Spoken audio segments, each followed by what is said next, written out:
Bonjour, Bonjour.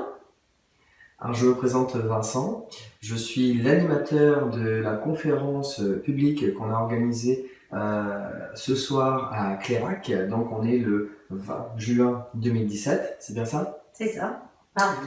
Voilà, et je suis venu donc présenter l'activité BizBiz. Alors c'est près exactement de Villeneuve-sur-Lot et d'Agen, c'est bien ça? Voilà, entre les deux, à quelques kilomètres près, à équidistance des deux. Tout à fait. Alors, je suis venu organiser cet événement et je fais également d'autres conférences un peu partout dans le sud de la France. J'en ai fait deux à Mérignac, près de Bordeaux, en Aquitaine, une à La Roche-sur-Yon, une à Mont-de-Marsan. Là, je suis venu ici. La semaine prochaine, je vais à Rouen, à Marseille, à Montpellier. J'en refais une à Mérignac, donc je bouge pas mal. Alors, voilà pour ma présentation. Maintenant, je te laisse te présenter en quelques mots. Voilà. D'accord. Moi, je suis Clémentine, je suis retraitée de l'éducation nationale. J'ai créé un blog qui s'appelle Acoudel et une page Facebook. Voilà. Donc, tu travailles sur Internet. Je travaille sur Internet, tout à fait. Extra. Alors la première chose que j'aimerais parler dans cette interview, c'est comment on en est venu à organiser cette conférence, qui est-ce qui a donné le point de départ pour qu'on en parle. Alors, le point de départ, c'est Magali qui m'a parrainée pour ouvrir un compte à Boursorama, Boursorama Banque.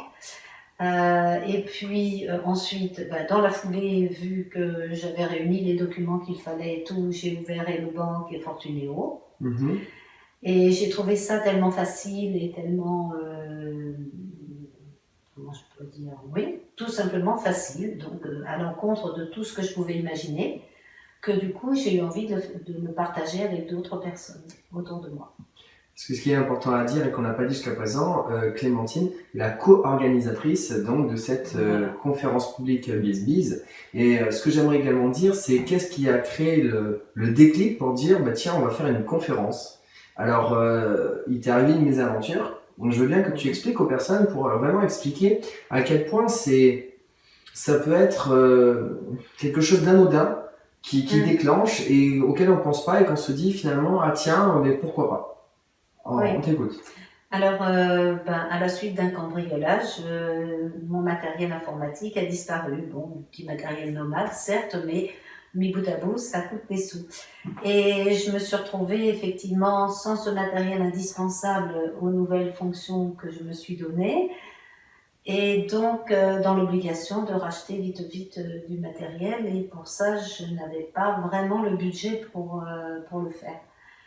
Et la petite graine que Magali a plantée en me parlant de parrainage a germé et je me suis dit tiens pourquoi pas, est-ce que ça pourrait pas être un moyen pour pouvoir, déjà avec 3 banques, 240 €, ça me faisait quand même un tiers de l'appareil. Je me disais allez je vais essayer. Un tiers de ton ordinateur portable. Voilà, c'est ça, de l'appareil que j'achetais. Donc voilà, j'ai fait mes comptes et puis je me suis dit bon allez, je me lance, j'y vais. Et puis j'ai eu envie de parrainer d'autres personnes parce qu'il y a d'autres personnes aussi qui ont des besoins, qui ont envie de faire des choses et puis qui se l'interdisent parce qu'il manque 3 francs 6 sous. Alors du coup j'ai eu envie de le partager et puis tu étais sur ma route. Et donc, voilà, je pensais que c'était un bon moyen de le faire connaître. Alors, il y a deux éléments que j'aimerais dire. Le premier, c'est à quel point quelque chose qui à la base est négatif, c'est-à-dire un cambriolage parce que ça fait jamais plaisir, en fait, on tombe dans des trous pour mieux sauter, pour mieux jumper, comme je dis souvent. Et quand on tombe dans des situations qui sont délicates, on n'a plus le choix de dire j'ai le confort ou j'ai pas le confort. Et à ce moment-là, on se dit bah il faut prendre ce que j'ai devant moi. Qu'est-ce que tu avais devant toi? C'était Magali qui t'avait proposé. Et on s'est eu également en contact par téléphone puisqu'on travaille sur notre activité ensemble. Et que là, bah tu m'as raconté ta mésaventure. Je t'ai dit bah allez, si tu veux, je viens te donner un coup de pouce. Bien évidemment parce qu'on se connaît et que je suis venu lui donner un coup de pouce. Mais effectivement, ça part de quelque chose qui n'est pas forcément où on tombe et finalement on tombe pour mieux se relever. Donc c'est un petit peu marrant, mais ce que j'aimerais bien dire, c'est finalement, même si aujourd'hui c'est pas encore, je dirais, passé, mais ça va te permettre de donner un déclic qui va t'emmener beaucoup plus que Ouais. finalement ce que tu as perdu. Donc je vais le dire, d'un côté, merci à ce cambriolage, sinon aujourd'hui, bah, tu permettrais pas, je dirais, de Bien sûr. débloquer cette situation Ouais. qui va aller beaucoup plus loin que ce que tu as perdu jusqu'à présent. Et je pense que hier, on a fait un petit peu, quand on a commencé à préparer la conférence, c'est vrai que parce que ça fait un petit moment, et hier, on en avait déjà commencé à en parler. Ce soir, on a bien vu que il y avait quand même beaucoup de personnes qui étaient emballées et que ça allait te ramener une certaine somme d'argent qui est assez importante et déjà beaucoup plus importante finalement que ce que tu as déjà perdu en faisant tout le calcul. Absolument, oui. Vraiment. Oui. Donc c'est vrai que c'est un petit peu dur à dire ces choses-là, mais finalement, ça part, c'est-à-dire que c'est des déclics qui se font au fur et à mesure. Ce sont des Et déclencheurs. plus on tombe bas, et plus on monte haut. Ouais. Voilà, alors ça c'est ce que je voulais dire. Alors maintenant, pour revenir par rapport à la conférence, j'ai trouvé que cette conférence était extrêmement bien organisée et je remercie Clémentine pour ça, pour son professionnalisme. On était dans c'était la salle des lotos, c'est bien ça? C'est ça, la salle des lotos à Clairac. Du coup, et tu as même payé cette salle, loué cette salle. Ouais. Donc Clémentine a investi une somme d'argent pour générer du professionnalisme. Et ça s'est rendu puisque tu avais quand même une quinzaine de personnes dans la salle hier et ce côté professionnel met les personnes dans une certaine ambiance que voilà, on fait les choses mais on les fait bien. Et à partir de là, les personnes vont arriver et ce que j'aime bien dire, c'est que ça va décupler les résultats aussi parce que les personnes, elles vont se sentir un peu chouchoutées, de se dire voilà, je suis dans un environnement, c'est sérieux, c'est propre, c'est carré. Je suis venu après, bon effectivement cette conférence, moi quand je fais les choses, je les fais bien ou je les fais pas. Donc je présente vraiment tout, c'est-à-dire comment on démarre, comment après on peut déployer l'activité, ce que je vais parler juste après dans une question également.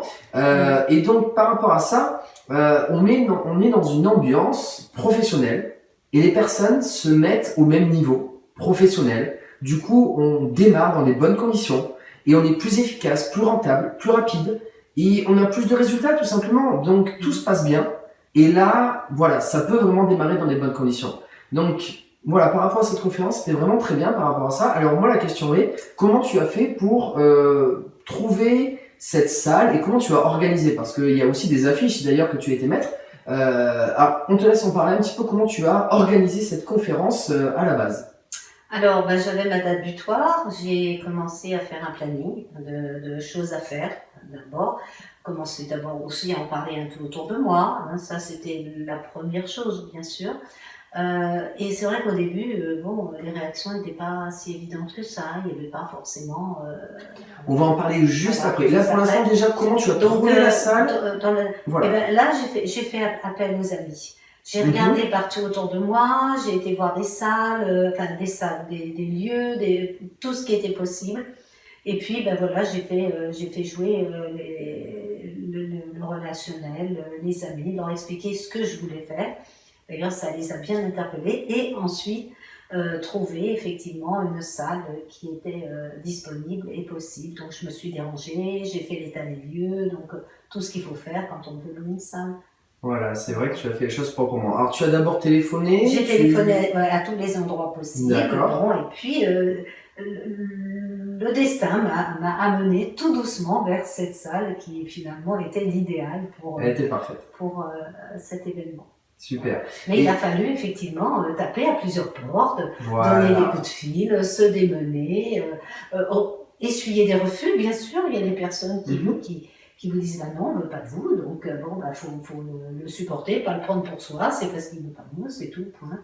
Et Super. puis après, j'ai commencé à imaginer des affiches, tu m'as aidé en apportant un logo, enfin bon, tout ce qui pouvait, le style, le langage aussi à tenir sur l'affiche, les renseignements à donner. Tu as récupéré simplement ce qui était mis sur BizBiz Tour de France qu'on avait fait, voilà. Et tu as dupliqué, tu as mis une image de ce qu'on avait mis sur le site BizBiz Tour de France et tu as rajouté un petit texte à toi, je dirais ton côté subjectif, ta personnalité que tu as apporté dessus. Voilà. Et après, tu as été donc mettre ces affiches un petit peu partout et ce que tu disais, c'est surtout tu as interpellé les personnes avec ces affiches.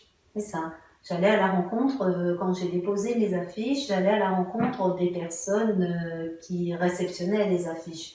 Et je les informais de ce qui allait se passer, tout en restant, on va dire, assez vague, parce que je ne voulais pas mal l'expliquer.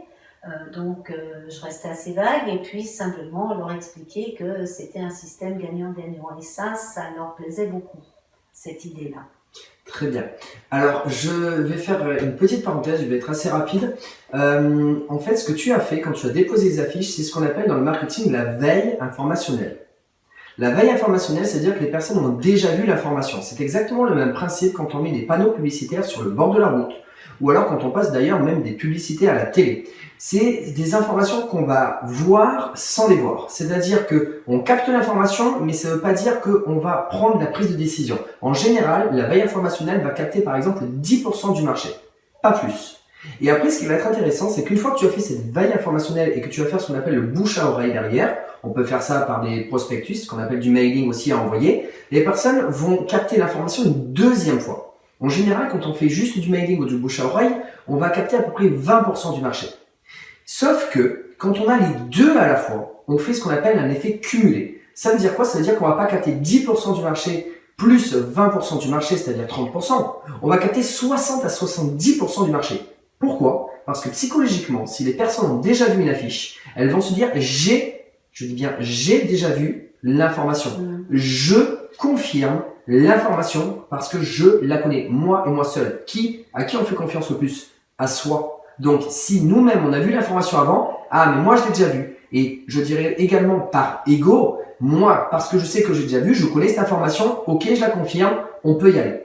Et c'est ça le plus important. Finalement, l'affiche ne fait ce qu'on appelle que augmenter la crédibilité et la veille informationnelle pour les personnes que tu vas contacter et augmenter leur professionnalisme également. Ce qui faisait qu'on arrivait à un certain niveau de personnes qui étaient sérieuses, carrées et qui voulaient faire les choses, mais qui se sont dit, voilà, Clémentine a mis de l'énergie professionnelle à nous aussi d'être professionnels. Et tout ça, ça a emmené les résultats. Et chaque petit détail a son importance. C'est ce que je voulais dire par rapport au marketing, c'est très important ce que tu as fait, même si à première vue, ça n'a pas capté, je dirais, une ou deux personnes, peut-être maximum, et encore dans la salle qui sont venues, mais celles à qui tu en as parlé, ne serait-ce que de dire que tu l'as fait, ou alors qu'elles sont passées devant une affiche, moi je le connais, donc ça c'est professionnel. Et là, à ce moment-là, tu décuples tes résultats.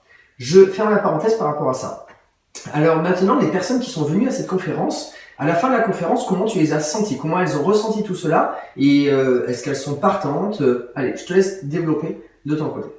Alors, il y a eu différentes réactions. Il y a eu la réaction de personnes, d'abord il faisait très chaud, donc qui étaient quand même assez pressées de repartir avec la journée entière dans les pattes, comme on dit.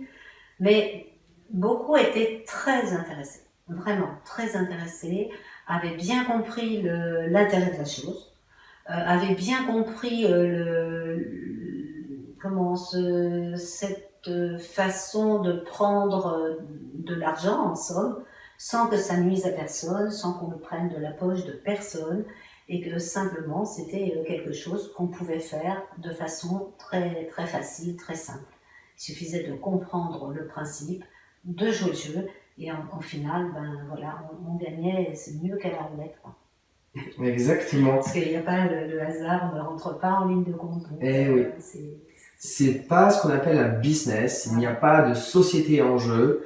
Et effectivement, là, on travaille avec quelque chose d'extrêmement stable. Et ce que je dis souvent en démarrant la conférence, et ce que j'ai dit également donc par rapport à la conférence, c'est ce que je vous présente, c'est quelque chose que vous avez déjà vu et que vous avez tous les jours devant vous. Sauf que c'est tellement comme ça devant les yeux que finalement, on n'y faisait pas attention. Donc moi, je montre simplement aux personnes que je n'invente rien, que c'est déjà devant eux, qu'ils n'ont qu'à l'utiliser. Donc voilà par rapport à ça. Bon, mais très bien. Et maintenant, aujourd'hui, tu as... tu penses qu'il y a déjà des personnes ce soir qui t'ont envoyé des petits messages en te disant que tout était bien? Alors, il y a 2 personnes qui sont sur la bonne voie, qui ont déjà reçu leur lien de parrainage et qui sont partantes à 100% C'est Eliane Parrainage que tu avais envoyé avant la conférence et finalement elles t'ont dit maintenant c'est bon, on est partant après avoir vu la conférence. C'était des personnes à qui j'en avais déjà parlé avant la conférence et la conférence les a aidés à passer le pas, à mieux comprendre. Super. Voilà. Okay. Donc, oui. Et du coup, ça s'est décidé très très rapidement, quasiment dans la foulée, puisque voilà, c'est quasiment le soir même que les personnes sont partantes. Voilà. Tout à fait. Allez, un dernier petit mot pour la fin, pour dire, si tu souhaites faire de prochaines conférences, pour dire aux personnes, venez nombreuses, venez découvrir que c'est gagnant-gagnant, il n'y a pas d'argent à investir. Je sais qu'on passe pour des extraterrestres quand on dit ça, oui. Mais vous avez qu'à venir, vous les comprendrez par vous-même. C'est pas le Père Noël qui passe une fois par an, c'est à chaque fois qu'on veut, à chaque fois qu'on fait la démarche, et bien voilà, on a de quoi garnir son compte tranquille. Et c'est pas beau tout ça. Voilà. Voilà, mais je te remercie Clémentine pour cette interview et je te souhaite bonne continuation avec BizBiz. Merci beaucoup.